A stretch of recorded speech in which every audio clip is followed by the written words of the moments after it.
Halo semuanya, kita kembali bertemu pada topik penalaran deduktif bagian yang kedua. Tepatnya kita akan menjelaskan di sini, akan mengupas tuntas bentuk daripada silogisme kategorial.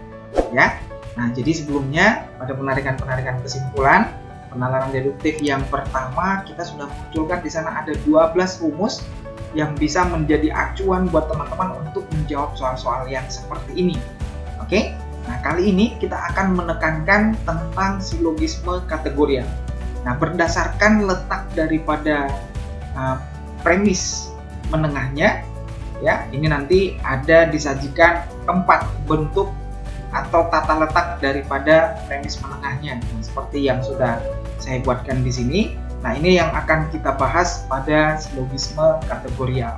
Ada beberapa jenis-jenisnya. Sebenarnya ini ada sangat banyak sekali kalau kombinasi-kombinasi dari premis mayor, kemudian ada kuantor, ada kupolanya, itu dijoin-joinkan semuanya, ini sangat banyak sekali. Nah, tapi di sini pada video ini akan kita buat bagaimana cara cepat untuk mengerjakan soal-soal yang seperti ini. Oke, untuk menyingkat waktu, terlebih dahulu kita akan perhatikan pengertian-pengertian dan istilah-istilah yang ada pada silogisme kategorial. Oke, baik. Yang pertama kita lihat pengertiannya terlebih dahulu. Silogisme kategorial itu adalah silogisme yang semua proposisinya itu berbentuk kategorial. Ya. Nah, sebelumnya kita misalkan S adalah himpunan subjek dan P adalah predikat, maka ada 4 bentuk kombinasi daripada term posisinya, ya, term preposisinya. Nah, yang pertama, semua S adalah P, kemudian tidak ada S adalah P, kemudian sebagian S adalah P, kemudian sebagian S bukan P, ya. Nah, itu berdasarkan bentuk kombinasi dari term proposisinya, ya. Nah, kemudian yang kedua, proposisi yang mendukung silogisme tersebut itu disebut dengan premis, ya. Premis 1, premis 2, kemudian tautologinya atau kesimpulannya, ya. Nah, itu terdiri dari ada premis mayor, kemudian ada premis minor, dan ada term menengahnya. Di dalam premis mayor ada terdapat predikat. Kemudian di dalam premis minor ada terdapat subjeknya, ya. Nah, kemudian middle term itu yang menghubungkan antara term premis mayor dan premis minor. Nah, kemudian yang paling penting teman-teman bisa perhatikan di sini bahwa yang namanya middle term itu tadi itu tidak pernah dituliskan pada kesimpulan, ya. Itu langsung kalau di sistem coret matematik ya paling seringnya coret aja yang sama itu dicoret, ya. Nah, contoh seperti ini. Premis mayor, semua makhluk hidup memerlukan air. Nah, kemudian premis minornya, virus corona adalah makhluk hidup. Nah, sebelum kita tarik kesimpulannya, di sini pada premis mayor tadi katanya ada yang disebutkan dengan term predikat, ya. Kemudian ada term menengahnya. Nah, semua makhluk hidup itu adalah term menengah. Kemudian memerlukan air itu adalah predikat. Nah, kemudian virus corona ini adalah subjeknya. Kemudian makhluk hidup tadi adalah menengah. Nah, ingat di rumus ini berarti term menengahnya ini tinggal kita coret. Maka kesimpulannya subjek predikat, ya kan? Nah, subjeknya itu apa? Virus corona. Kemudian predikatnya adalah memerlukan air. Nah, kira-kira seperti itu, ya. Nah, ini bisa kita pakai untuk semua yang namanya silogisme kategorial.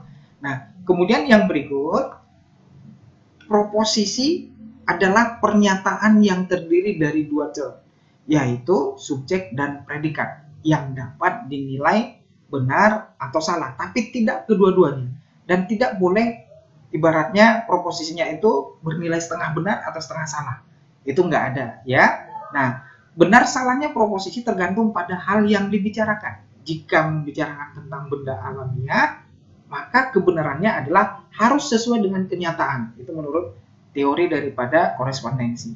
Nah, jika yang dibicarakan adalah tentang kesepakatan atau persetujuan bersama, maka kebenarannya adalah harus sesuai dengan hasil kesepakatan atau persetujuan tersebut. Ini teori daripada koherensi, ya. Nah, Proposisi tersusun dari 4 bagian penting. Ada yang dinamakan dengan kuantor, ada subjeknya, ada kupola, dan ada predikatnya. Contoh, seperti ini saya buatkan. 1. Semua pohon adalah tumbuhan. 2. Sebagian sarjana adalah pengusaha. Nah, semua atau sebagian ini yang dimaksud dengan kuantornya. Kemudian subjeknya pohon atau sarjana ini. Kupolanya itu biasanya adalah atau ialah. Nah, kemudian predikatnya adalah tumbuhan atau pengusaha. Nah, jadi pada subjek tadi terdapat yang namanya kuantor. Kuantornya itu terdiri dari 2. Kuantor universal, yaitu berupa kata semua atau setiap itu nanti yang dimunculkan di kalimat. Kemudian ada kuantor ekstensional atau partikular. Nah, disebutkan dalam kalimat biasanya kata-katanya adalah beberapa, ada, sebagian, atau sementara. Ya. Nah, kemudian pada predikat ada yang namanya kupola.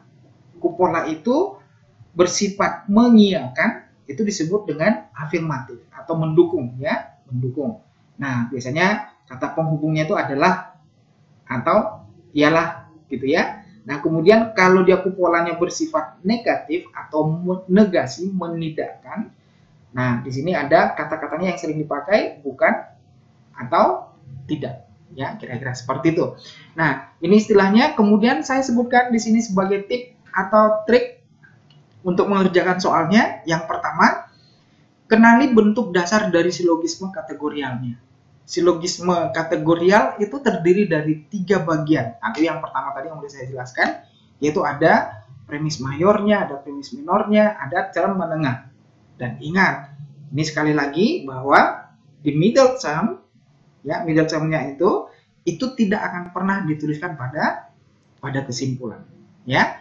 Nah, kemudian sebelum kita lanjut, yang kedua, ini contohnya saya misalkan tadi, yaitu premis mayornya semua makhluk hidup memerlukan air, kemudian premis minornya virus adalah makhluk hidup. Perhatikan di sini yang menjadi term menengahnya ada terdapat pada premis mayor dan premis minor. Yaitu apa itu? Yang ada pada premis mayor dan minornya, yaitu makhluk hidup, ya kan? Nah, ini kita buang. Yang sama itu kita buang. Nah, sehingga subjeknya itu apa? Virus. Kemudian predikatnya memerlukan air. Nah, kira-kira seperti itu cara menjawabnya, ya. Nah, kemudian yang kedua, tips atau trik yang kedua, tentukan bentuk silogisme yang muncul. Ya. Jika dilihat dari letak term menengahnya itu tadi, maka akan ada 4 posisinya. Ya, letak daripada term menengahnya itu ada 4 posisinya.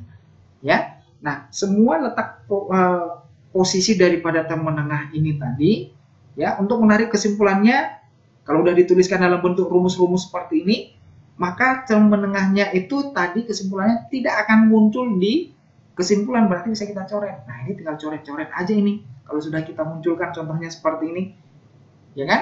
Nah, itu langkah yang pertama, ya, pada tips dan triknya.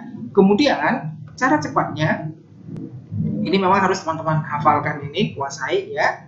Nah, yang pertama, jika dalam salah satu premis terdapat proposisi partikular, maka kesimpulannya juga akan merupakan proposisi partikular. Ya, contoh seperti ini kalimatnya. Semua yang halal dimakan menyehatkan. Ya, ada kata semua, kemudian ada kata sebagian. Sebagian makanan tidak menyehatkan. Ya, nah menyehatkan sama, udah buang aja langsung. Itu pasti term menengah. Kemudian kita lihat ada kata sebagian. Nah, itu proporsi partikular, ya, proposisi partikularnya, ya. Nah, sebagian akan kita ikutkan pada kesimpulan karena jika di sini kan sudah disebutkan dalam salah satu premisnya terdapat proposisi partikular, maka kesimpulannya juga pasti harus bersifat partikular, ya kan? Nah, sebagian subjeknya apa? Makanan. Predikatnya apa? Tidak halal, ya. Nah, itu contohnya. Kemudian yang kedua, jika salah satu premis merupakan preposisi yang negatif, maka kesimpulannya juga harus merupakan preposisi yang negatif juga, ya. Nah, pada contoh soal yang nomor 1 ini juga bisa kita terapkan ini. cara cepat yang kedua ini, yaitu dia bersifat negatif. Ada yang namanya proposisinya yang bersifat negatif, yaitu sebagian makanan tidak. Nah, negatif itu tadi tidak. Muncul kata tidak, maka di kesimpulannya juga akan muncul kata tidak. Ya. Nah, contohnya lagi, semua tindakan korupsi tidak disukai orang. Ya, jadi tidak itu boleh di preposisi mayor ya atau preposisi minornya. Ya, di term mayor dan term minor. Nah, jadi ini kebetulan muncul di term mayornya ya. Nah, kemudian sebagian pejabat melakukan tindak korupsi. Nah, langkah yang pertama tadi, lihat mana yang menjadi term menengah yang akan kita buang. Tindakan korupsi ini dibuang ya. Nah, kemudian kesimpulannya apa? Ada kata tidak, kita pakai tidak. Kemudian ada kata sebagian, kita pakai sebagian. Ya kan? Nah, itu dari yang pertama ini tadi. Berarti kesimpulannya sebagian pejabat tidak disenangi. Ya. Jadi kira-kira seperti itu dia cara untuk menarik kesimpulannya. Kemudian yang ketiga, jika kedua premis merupakan preposisi partikular, ya, maka kesimpulan yang diambil adalah tidak sah karena kebenarannya itu tidak pasti. Jika kedua-duanya preposisinya tadi merupakan mengandung preposisi preposisi yang partikular, ya, maka kesimpulannya tidak dapat kita ambil yang lebih pasti ya, atau kebenarannya tidak pasti ya. Contoh seperti ini, sebagian orang kaya adalah pelit, sebagian pejabat adalah orang kaya. Nah, jadi di sini ada kata sebagian pada mayor atau minornya, ya. Nah, maka kesimpulannya di sini itu tidak pasti kalau contohnya ada disebutkan pejabat itu pelit.